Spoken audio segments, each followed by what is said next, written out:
Assalamualaikum warahmatullahi wabarakatuh. Perkenalkan, saya Husnida Tamilaida dengan NIM 90400124118 dari kelas akuntansi A.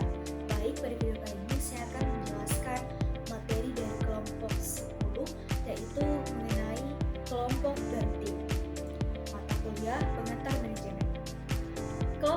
Kelompok ini didefinisikan sebagai dua individu atau lebih yang saling berinteraksi dan saling bergantung yang berkumpul untuk mencapai tujuan tertentu. Kelompok ini terbagi ada kelompok formal dan kelompok informal. Kelompok formal adalah kelompok kerja yang ditentukan oleh struktur organisasi dan memiliki tugas kerja yang ditetapkan serta tugas khusus yang ditentukan untuk mencapai tujuan organisasi. Sedangkan kelompok informal merupakan sebuah kelompok sosial. Kelompok ini muncul secara alami di tempat kerja dan cenderung terbentuk di sekitar persahabatan dan minat yang sama. Misalnya, ada 5 karyawan dari departemen berbeda yang secara teratur makan siang bersama. Itu adalah termasuk kelompok informal. Adapun tahapan perkembangan kelompok itu dimulai dari tahap pembentukan, tahap menyerbu, tahap penormalan, tahap melakukan, dan tahap penundaan. Nah, selanjutnya kinerja dan kepuasan kelompok kerja. Yang pertama, kondisi eksternal yang diberlakukan pada grup. Kelompok kerja dipengaruhi oleh kondisi eksternal yang berkelanjutan padanya, seperti strategi organisasi, hubungan otoritas, aturan dan regulasi formal, ketersediaan sumber daya, dan sebagainya. Kemudian yang kedua, sumber daya anggota kelompok. Nah, penelitian telah menunjukkan bahwa ciri-ciri yang dipandang positif dalam budaya kita seperti keramahan, kemandirian, dan independensi.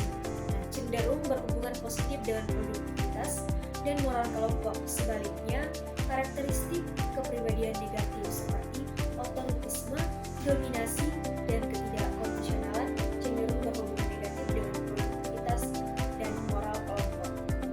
Nah, pertama yaitu peran. Peran mengacu pada pola perilaku yang diharapkan dari seseorang yang menduduki posisi tertentu dalam suatu lingkungan sosial. Kemudian yang kedua adalah norma. Norma ini menentukan hal-hal seperti tingkat hasil kerja, tingkat kehadiran, ketepatan waktu, dan juga jumlah sosialisasi di tempat kerja. Yang ketiga adalah konfinitas. Yang keempat ada sistem status. Yang kelima ada ukuran kelompok. Kemudian hambatan keputusan kelompok. Selanjutnya yaitu mengubah kelompok menjadi tim yang efektif.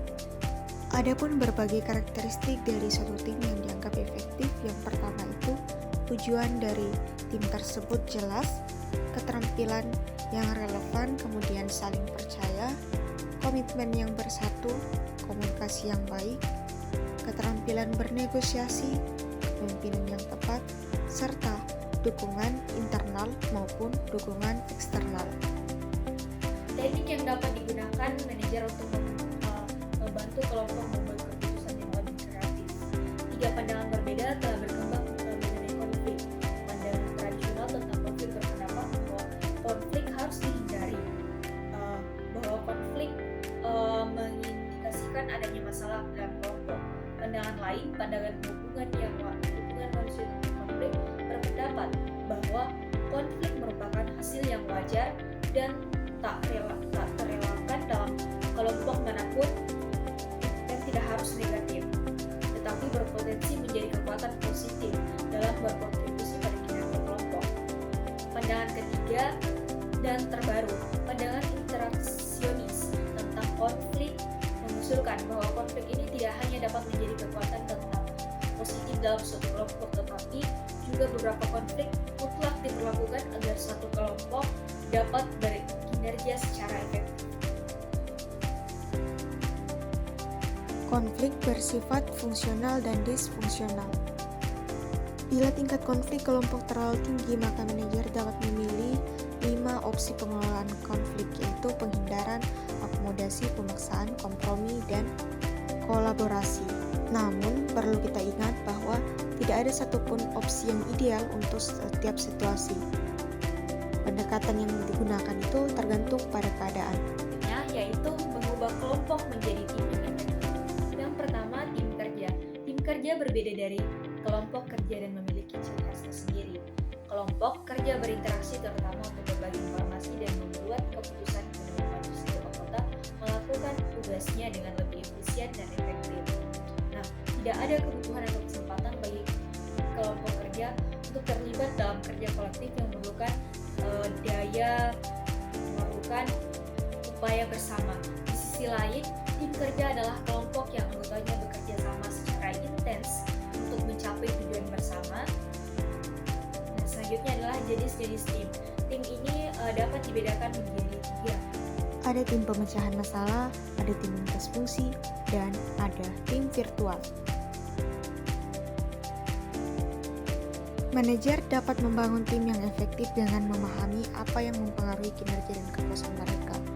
Namun, manajer juga menghadapi beberapa tantangan terkini dalam mengelola tim tersebut, yaitu mengelola tim global dan memahami jejaring sosial. Nah, dari pembahasan materi tadi itu ditarik kesimpulan bahwa manajemen tim merupakan elemen penting dalam keberhasilan suatu organisasi. Manajemen tim yang efektif membutuhkan keterampilan dan komunikasi, kepemimpinan, koordinasi, serta pemahaman terhadap dinamika kelompok.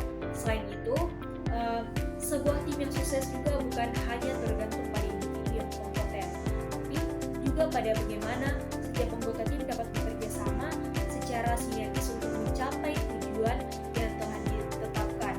Kemudian, manajemen tim juga harus mampu membangun kepercayaan, menangani konflik, dan motivasi anggota tim untuk memberikan kontribusi terbaik. Sekian dari saya. Wassalamualaikum warahmatullahi wabarakatuh.